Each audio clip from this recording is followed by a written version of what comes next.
Europe 1 Matin. Marc-Olivier Fogiel. Forcément sur Europe 1. La personnalité du jour, déjà réalisateur de films documentaires à succès comme l'Odyssée de l'espèce ou Homo sapiens, il signe cette fois-ci sur grand écran une fiction sur l'homme de Néandertal, un film Europe 1 qui sort aujourd'hui. Jacques Malater est donc votre invité ce matin, Marc-Olivier. Bonjour Jacques Malater. Bonjour. Merci d'être là avec nous. On va faire un peu d'histoire et ça va être passionnant parce qu'on va tirer un peu des leçons pour aujourd'hui à travers un vrai film. C'est une vraie fiction, c'est passionnant. L'homme de Néandertal d'abord, c'est de quand à quand ? L'homme de Néandertal, c'est 300 000 ans de présence en Europe.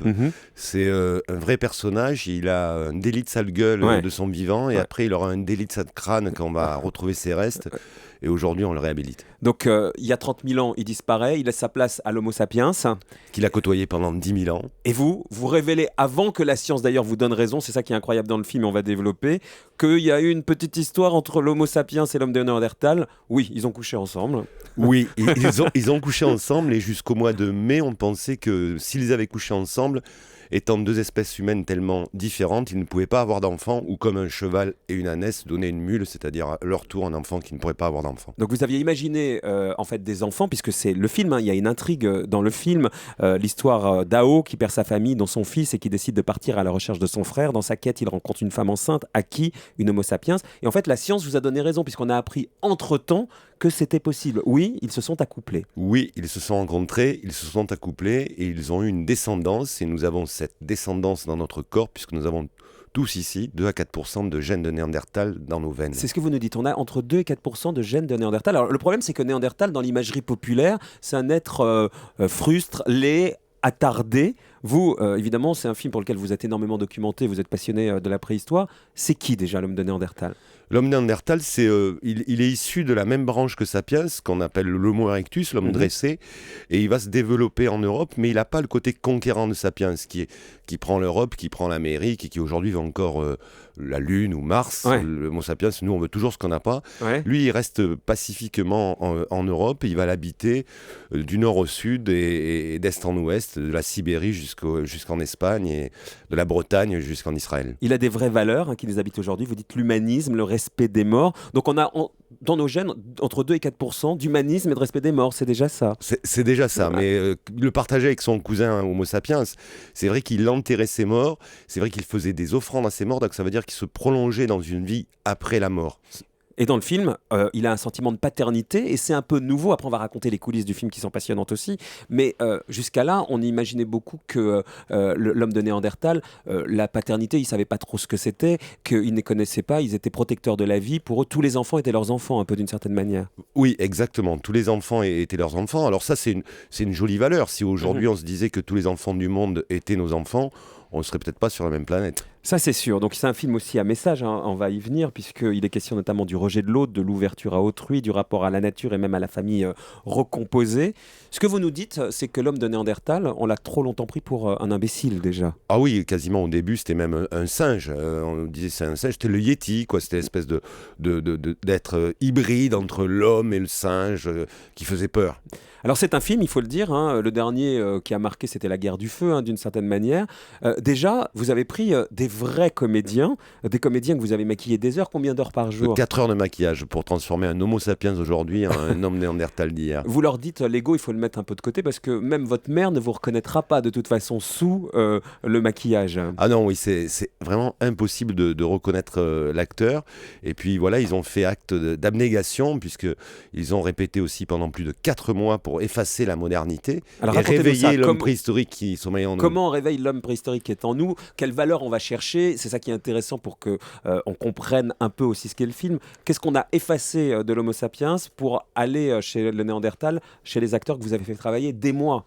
Des mois, on efface, on le voit quand un bébé est né, il découvre le monde avec ses sens, déjà il touche, il goûte, il sent, et puis après c'est la société qui lui dit mais arrête de toucher le monsieur, tu l'ennuies, arrête de mettre ça à la bouche, c'est sale, alors que finalement c'est vraiment la découverte du monde par le corps, ce que faisaient nos ancêtres, ils ont compris le monde en l'épousant et en se fondant dans la nature.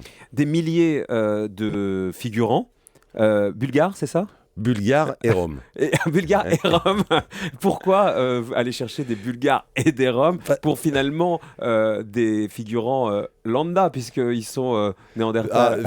Figurants lambda qui ont aussi répété 4 mois, parce que voilà, on n'est pas préhistorique et figurant en même temps, il faut travailler. Il fallait des petits blancs trapus pour jouer Néandertal et des longs basanés pour jouer Sapiens. Ah oui, donc pas de poignée d'amour chez les Ah non, Sapiens. c'était interdit. Même la musculation était recommandée. Ah ouais, même la musculation. Pas d'effets spéciaux. Les animaux réels dans le film, tournage à moins 20 degrés, c'était carrément une sinécure. Je voulais vraiment qu'on ait une Europe préhistorique vieille d'il y a 30 000 ans, mais auquel on y croit, qu'on apprenne aussi, au-delà du film d'aventure et romanesque qui est AO, le dernier Néandertal, qu'on y aborde toutes ces valeurs-là de l'humanité qu'on a toujours en nous et qu'ils avaient eux, mais qu'on soit sur une Europe préhistorique réaliste. Donc effectivement, on a tourné en Ukraine, en Bulgarie, en France, en hiver et en été 2009, et on a tourné avec des vrais animaux. Ça va du loup au sanglier, au chevaux prejski et à un ours polaire. Ouais, carrément. La quête des origines, c'est une récurrence dans votre œuvre. Vous voulez montrer quoi en fait, puisque c'est certes une œuvre de fiction, mais avec un message derrière, ou en tout cas. Je veux montrer qu'on est beau et qu'on l'était avant, et que je crois qu'il faut qu'on réveille toutes ces valeurs-là, parce que maintenant la société nous a mis ces valeurs-là un peu dans des cases sociales. Et ce qu'il y a de fantastique de faire un film de fiction sur la préhistoire, c'est qu'on débarrasse enfin nos personnages de fiction. Pour une fois, ils ne sont pas flics, ils ne sont pas médecins, ils ne sont pas divorcés, ils ne sont pas anges gardiens, ils sont tout simplement hommes pour régler les problèmes. Est-ce que vous avez invité Nicolas Sarkozy à la première pour lui expliquer la différence entre l'homme de Cro-Magnon, dont il a fait référence à Lascaux, et le néandertalien, puisqu'il a un peu commis une confusion? Je crois qu'il était troublé par AO, parce qu'il avait vu AO le jeudi qui précédait le film, la visite de Lascaux avec Carla Bruni-Sarkozy. Il a beaucoup aimé, puisqu'il m'a téléphoné, il m'a invité aussi à voyager avec lui jusqu'à Lascaux. Et là, je crois que c'est plutôt par humanisme où il a été troublé par ce Néandertal, par Ao, le dernier Néandertal, qu'en sortant de Lascaux, troublé aussi par la beauté de Lascaux, il a parlé de Néandertal, il aurait pu parler d'Ao, mais je ne pense pas qu'il ait fait l'erreur entre Sapiens et Néandertal. Et il y a certaines valeurs du film dont il pourrait s'inspirer aujourd'hui, après l'avoir vu?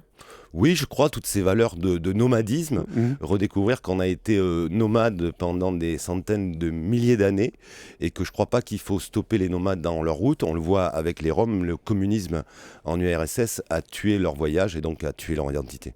Jacques Malater, merci beaucoup. Donc le film AO, le Néandertal, le dernier, sort aujourd'hui, un film européen. C'était passionnant, merci beaucoup. Merci beaucoup.